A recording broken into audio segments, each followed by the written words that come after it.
Hello दोस्तों, क्या हाल चाल है। Welcome to Florence academy excellence for nursing. I am Shom Upadhyay. Currently I am BSc nursing fourth year from KGMC Lucknow. तो कल हमने जो है फिजिक्स के क्वेश्चंस डिस्कस किए थे, mechanical properties of solid.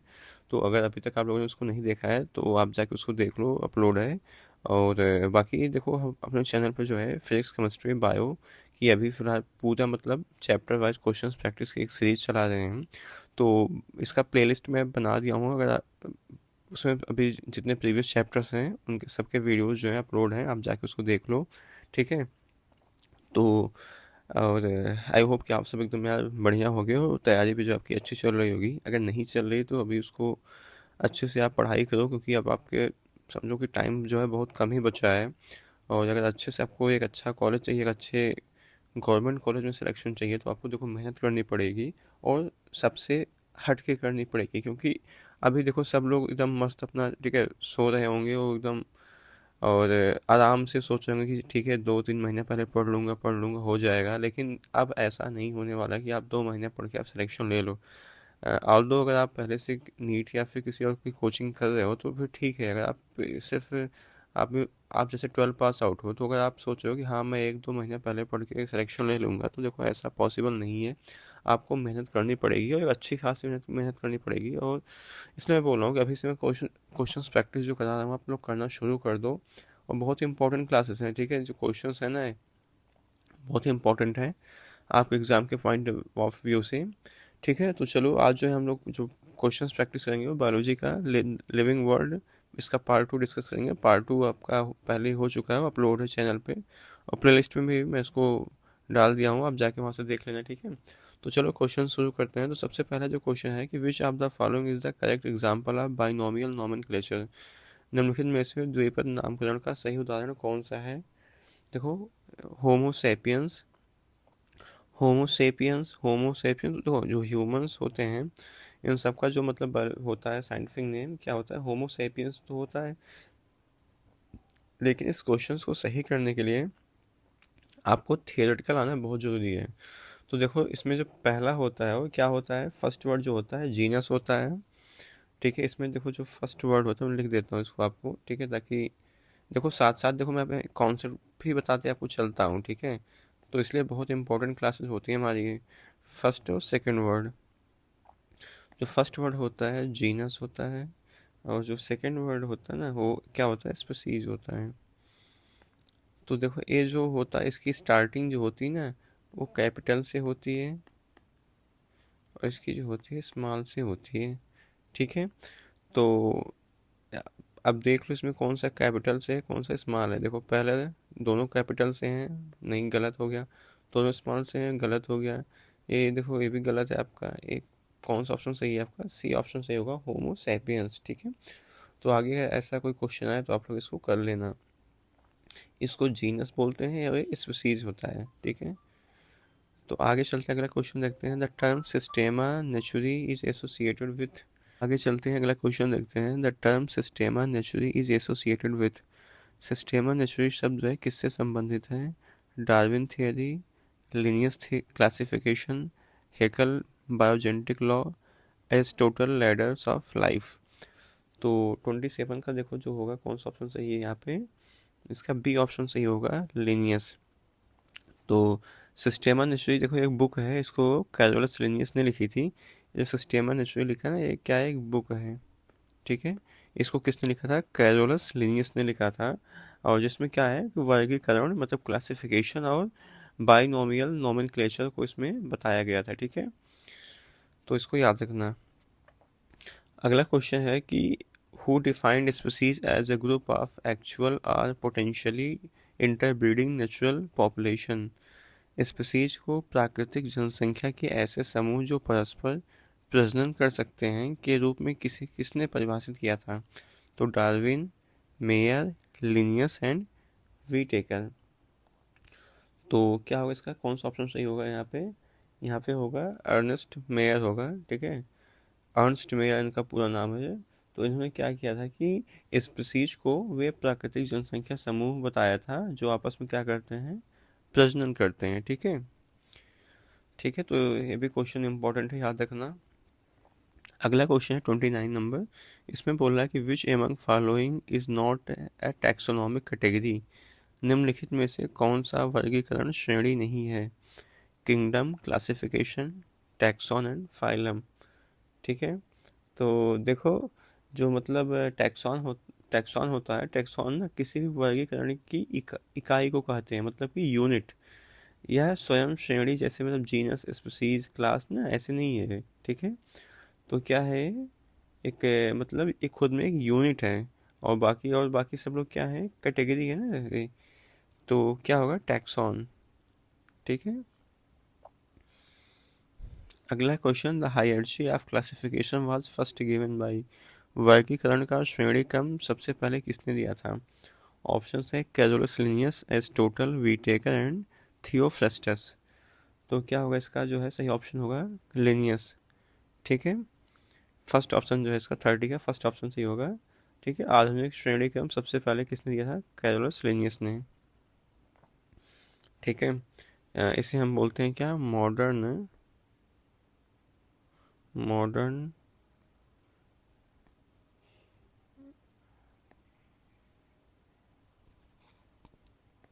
ICAL। ठीक है, तो आगे चलते हैं, अगला क्वेश्चन देखते हैं। In binomial nomenclature the first word represents. द्विपद नामकरण का पहला शब्द किसे दर्शाता है? देखो भी मैंने पीछे आपको बताया था। ठीक है, जो पहला वाला क्वेश्चन था उसी उसी क्वेश्चन में कॉन्सेप्ट मैंने आपको बता दिया था। तो इसको मैं आपको जो है ये काम दे रहा हूँ, इसको आप ठीक है बताओ, और इसको कमेंट करके बताओ इसका जो है सही ऑप्शन क्या होगा। ठीक है, 31 का। अगला है ICZN इज रिलेटेड विथ। आपके यहाँ मतलब जो ICZN होता है किससे संबंधित है? तो ऑप्शन है आपके zoological nomenclature, botanical nomenclature, bacterial nomenclature and viral nomenclature.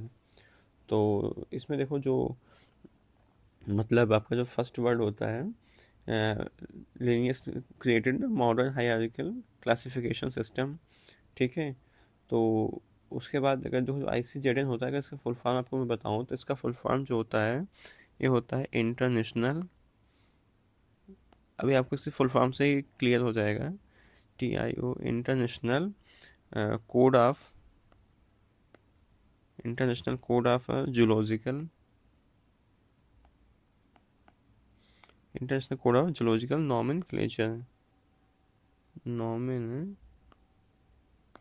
ठीक है, तो अब आप खुद ही बता दो किससे संबंधित है, क्या होगा इसका जो है, इसका फर्स्ट ऑप्शन सही होगा, जूलॉजिकल नोमेनक्लेचर से संबंधित है। तो ये भी जो क्वेश्चन इंपॉर्टेंट है फुल फॉर्म वाले, जैसे ICZN होता है, ICBN होता है, तो सब आपको याद रखना है। ठीक है, ऐसे ICBN होता है, इसको भी याद रखना है। ठीक है, अगला क्वेश्चन है कि which one is not an example of living organism.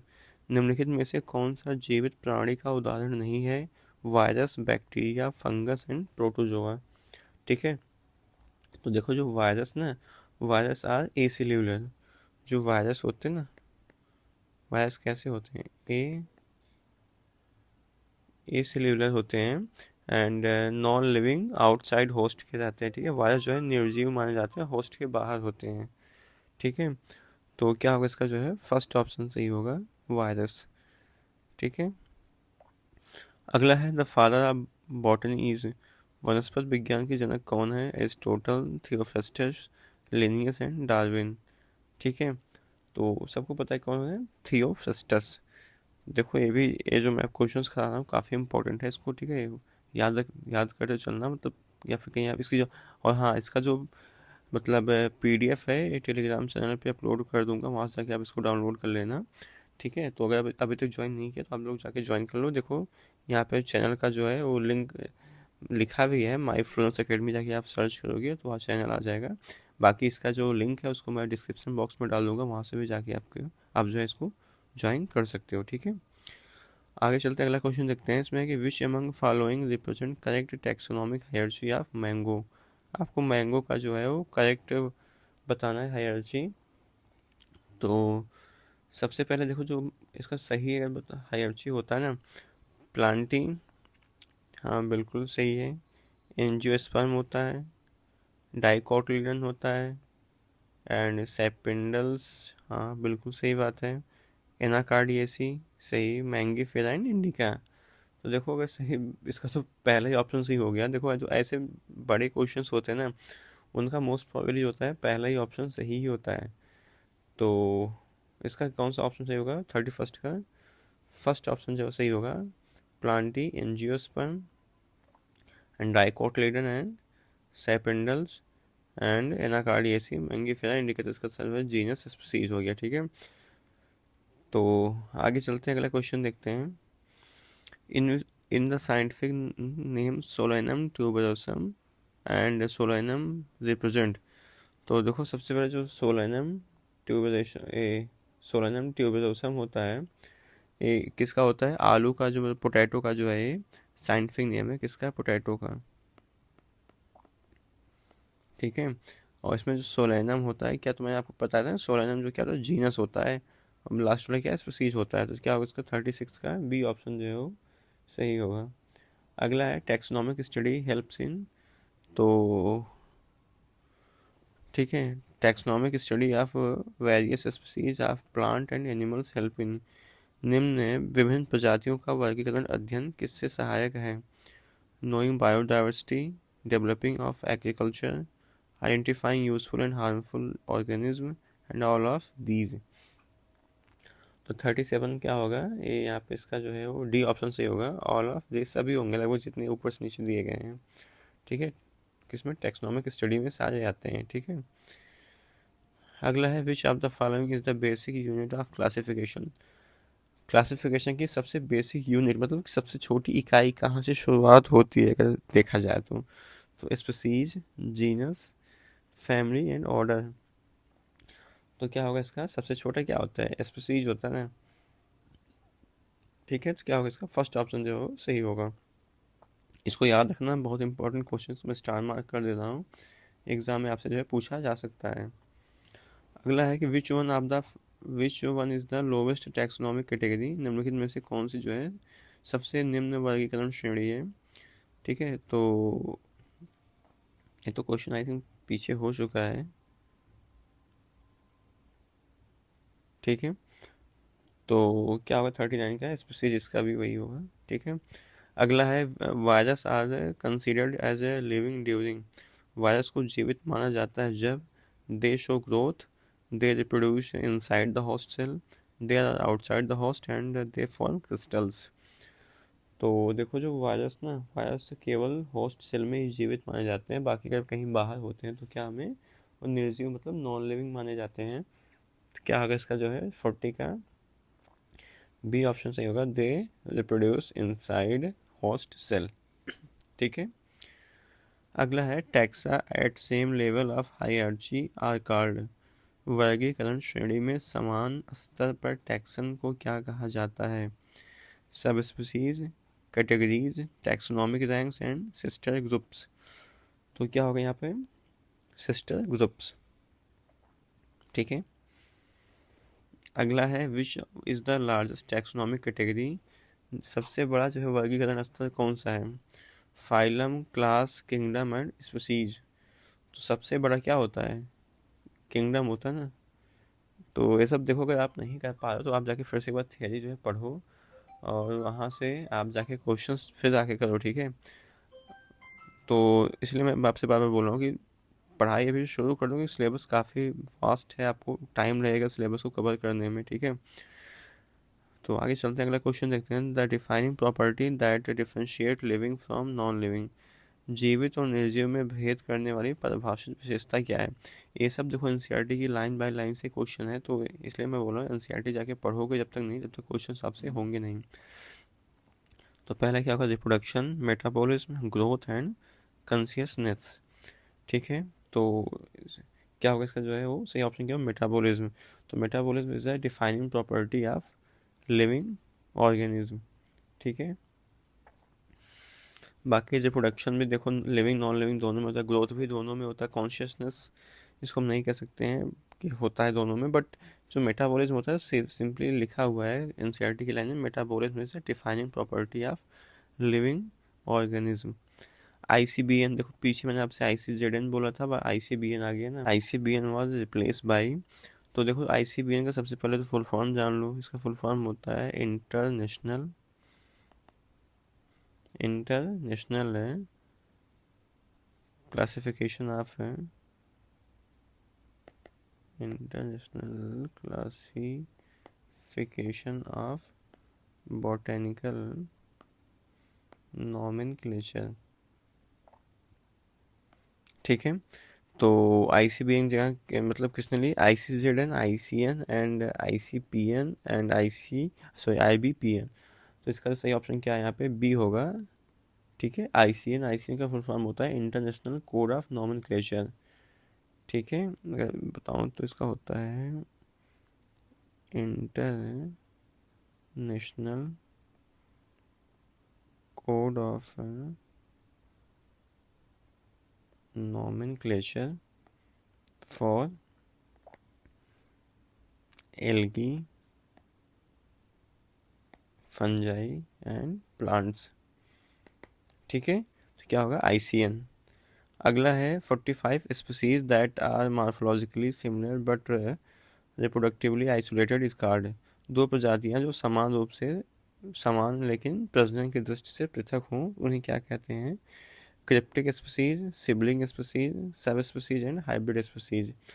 तो 45 क्या होगा यहाँ पे, बी ऑप्शन होगा, सिबलिंग स्पीसीज। ठीक है, अगला क्वेश्चन है कि biological classification is based on, जैविक वर्गीकरण किस पर आधारित है, observable characteristics, cellular organisation only, habitat only and size of organism.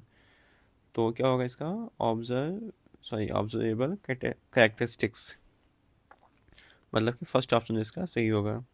अगला है which of the following is not a valid statement about living organism. निम्नलिखित में से कौन सा कथन जो है जीवित प्राणियों के बारे में सही नहीं है।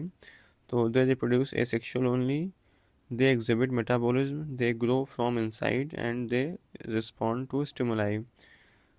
तो क्या होगा इसका जो है वो फर्स्ट ऑप्शन सही होगा, दे रिप्रोड्यूस एसेक्सुअली ओनली। ठीक है, अगला है the binomial nomenclature of wheat. Wheat का जो है वो मतलब नाम क्या होगा, बायोलॉजिकल नेम। तो सबको पता है क्या होता है, जिया मेज तो मक्के का होता है। ठीक है, और राइसिया साइटिवा आपका राइस हो गया, और तो क्या होगा इसका, ट्रिटिका मेस्टिवम। ठीक है, तब बी ऑप्शन जिसका सही होगा, याद रखना इंपॉर्टेंट क्वेश्चन है। ठीक है, अगला है ऑल लिविंग ऑर्गेनिज्म शेयर, सभी जीव में समान होती है cell organisation, metabolism, genetic material and all of these. तो क्या होगा इसका, यहाँ पे होगा ऑल ऑफ दीज। ठीक है, अगला है आज का हमारा लास्ट क्वेश्चन है कि who is known as a father of zoology. Father of zoology जो है किसे कहा जाता है। ऑप्शन है आपके Carolus Linnaeus, Aristotle, Darwin and Whittaker. तो हम सबको पता है क्या है इसका सही ऑप्शन जो है 49 का वो डी होगा, RH व्हिटेकर, सॉरी एरिस्टोटल। ठीक है, तो एरिस्टोटल जो है इनको क्या बोलते हैं, फादर ऑफ जूलॉजी। ठीक है, तो ये आज हमने जो है 50 क्वेश्चंस किए हैं, जो हमारे क्वेश्चंस मतलब रह गए थे। ठीक है, बाकी अगर आप जो है और भी क्वेश्चंस सभी आप अगर नहीं किए हो, अगर आप पहली बार हमसे आज जुड़ रहे हो, तो इसकी देखो सभी की प्लेलिस्ट बन हमारे चैनल पर जो है अपलोड है, बनी हुई है, आप जाके वहाँ से ठीक है क्वेश्चंस को देख लोगे। और सारा लगभग आपको पूरा जो है सिलेबस कवर कराया जाएगा यहाँ पे। तो अगर अभी तक आप लोगों ने जो है चैनल को सब्सक्राइब नहीं किया तो उसको सब्सक्राइब कर लो और प्रेस द बेल आइकन, ताकि आप तक नोटिफिकेशन टाइमली पहुंच जाए। और अभी तक अगर आपने वीडियो को लाइक नहीं किया तो वीडियो को लाइक कर दो। और ठीक है, thank you so much watching for this video.